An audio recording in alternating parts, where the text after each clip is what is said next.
It's the Kyle Hyman Show on Redeemer Radio. This is Kyle Hyman. I'd like to welcome back to the show Mary Glowaski, who is the Special Assistant to the Bishop in Pastoral Care. Thanks for being here, Mary. Good morning. Thank you for having me. Yeah.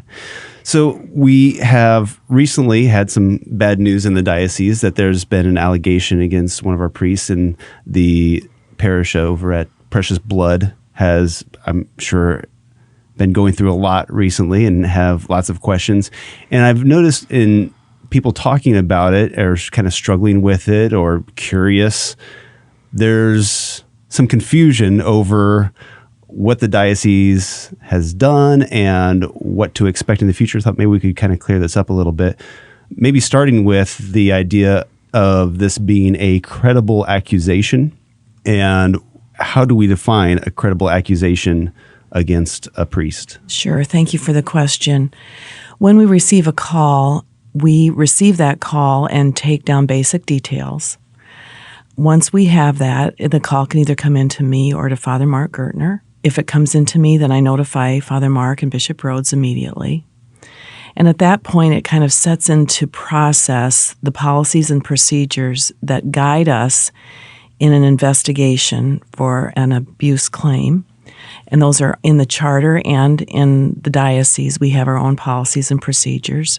The charter is a document that guides and directs the actions of the diocese, any diocese in the United States, that when we receive a claim, it's the process that we must follow to make sure that the rights and the attention is given to all parties involved in a claim, including the accused priest as well as the alleged victim.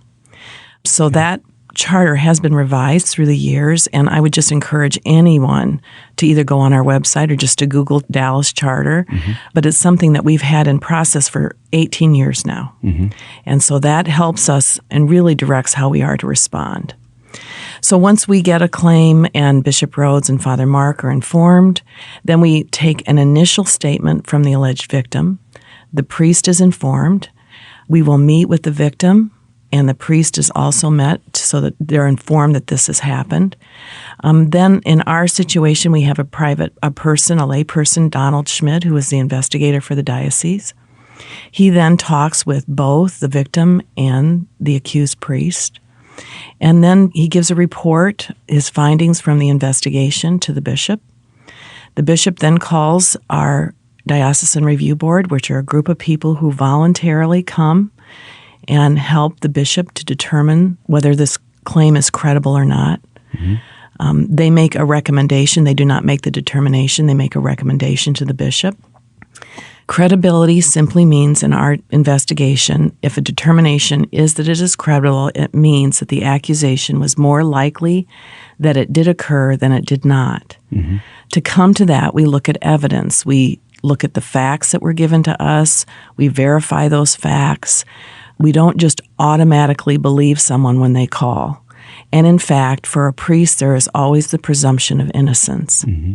So once all of that is gathered, taken to the review board makes a recommendation to the bishop, then the bishop will determine whether the accusation is credible or not. Okay.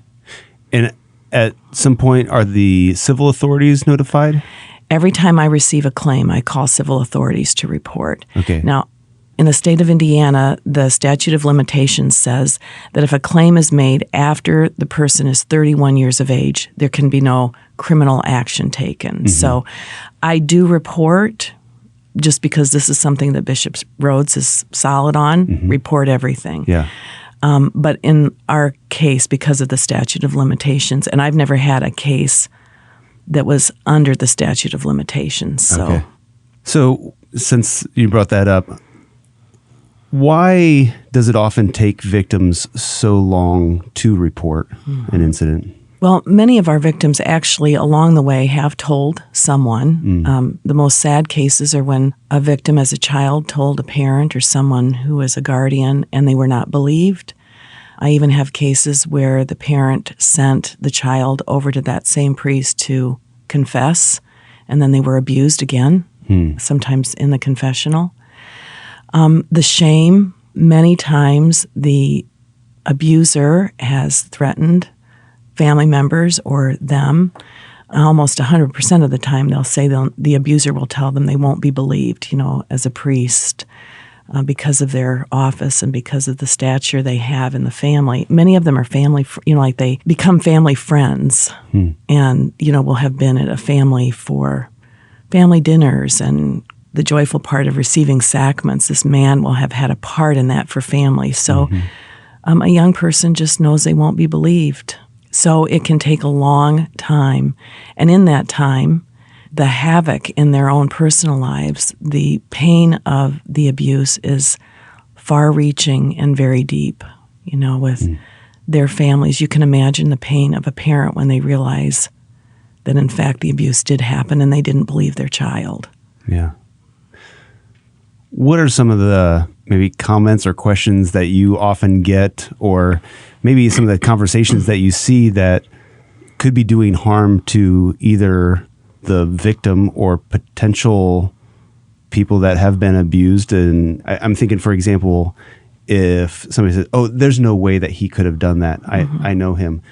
Well, that makes somebody else less likely to want to come forward because they know, well, you don't believe him, well, you're not going to believe me. It seems like a very harmful thing to say, that somebody might not think of it whenever they say that. Right. Any examples of things like that you see as being kind of harmful reactions? Yeah. Well, this is so painful because in many instances, the men that we're talking about are loved and have done great good. And so it's incongruent. And my experience of someone who did great good in my life, that is like just totally incongruent. It's not conceivable that could have happened. But the truth is, we take this so seriously and would never come to a determination of credibility if we didn't have evidence to do that. It's not like I can't make somebody believe something. What I want them to believe is that we're doing what we're to do to make sure that we come to the most responsible determination that we can come to. When we talk in the parish communities about what we think we know and what we don't know, what it does is perpetuate the harm that's already been caused. How so? Well, because a lot of times the things that I hear are simply not correct. And because I can't correct them out of honoring the dignity of both the priest and the victim and their families, we cannot violate their confidence and we must respect their dignity. We can't respond. And so the perpetuation of things that are absolutely inaccurate it's very frustrating from our perspective that we can't correct that for people. So we kind of get to the question, what do people in the pews, what do our parishioners, what do they deserve to know? And that's a complicated question. Yeah. Are there some ground rules of people need to know this or they don't need to know this? Right. Well, they need to know, number one, that our bishop to the ground makes sure that people's rights are protected, including the rights of the priest. Okay. That in this diocese, we have a huge safe environment effort directed by Kathy Cacello. And again, to the ground, that is our first and foremost effort, determination to make sure that our children and vulnerable adults in our diocese are protected. So it's a positive thing. It's not a negative thing. In terms of particular cases, they need to know that we have followed the process to the letter and that we do definitely, we care about the man who's been accused as much as we care about the victim. We want to make sure that we do this right and honestly and with integrity. They have a right to know that they can come to us. We'll see anyone. I'll talk to anyone. Father Mark, we will talk to anyone if they have questions. Come to us. But if we say we cannot answer a particular question, it's not to withhold information because we want to be transparent, which is why we report to civil authorities. That's why we have that list. That's why we make public announcements when, there has been, and the bishop goes to the parish. We go to the parish to make sure that they're cared for. What are some of the common questions that people will have whenever an accusation is made public? Well, the first thing is they often especially in the recent cases, think that there's been a rush to judgment. And I can say that's not the case. We follow the process. And if the process, in terms of credibility, not guilt or innocence in terms of, what comes from Rome to Bishop Rhodes, but just in the determination of credibility, we follow the process. And sometimes that can go very quickly, and sometimes it does not. It can take a longer period of time. Our victims are fragile. And so it takes a long time sometimes for people to tell their story. I may speak to someone for a year before I get the whole story.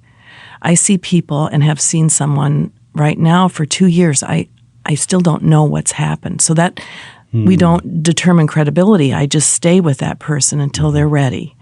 So there is no particular time frame. We have to be led by the people who are involved. We're talking human beings here, so we have to go where they lead us, not where we want them to go. Of course, the question about credibility versus innocence and guilt.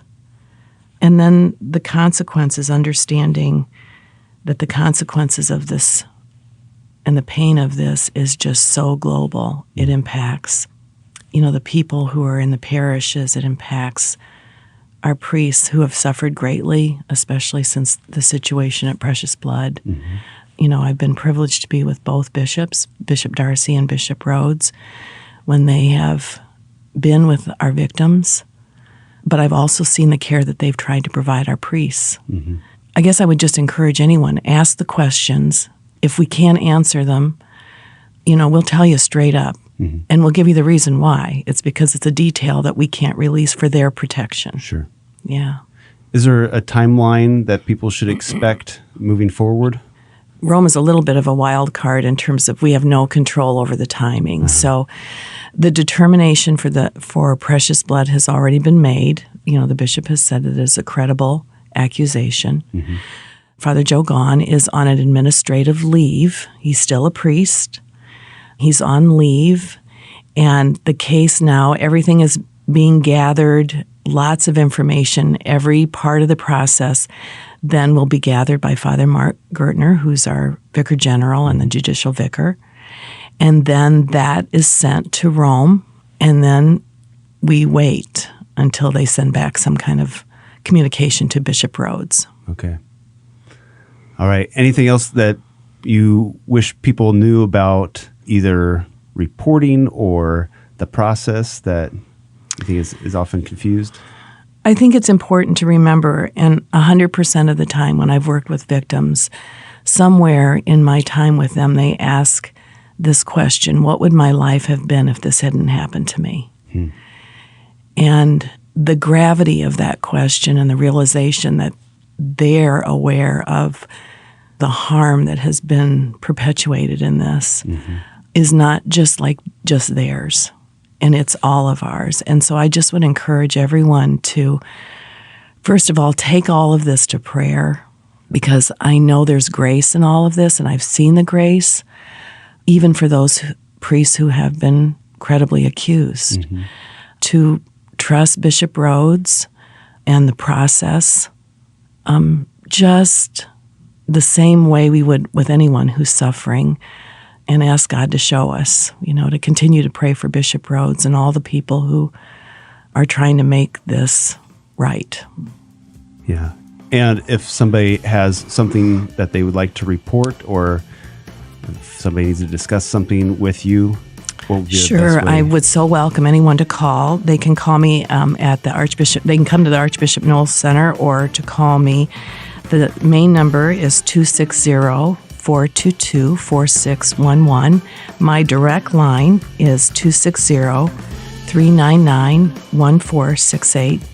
Don't hesitate to do that, 399-1468. Okay, I'll put that phone number in the show notes if people didn't get that. But thank you so much, Mary, for the work that you're doing and for kind of clarifying some of this for us. I really appreciate the opportunity, and I just want to thank everyone for their prayers. Yes, yeah, definitely. Thank you.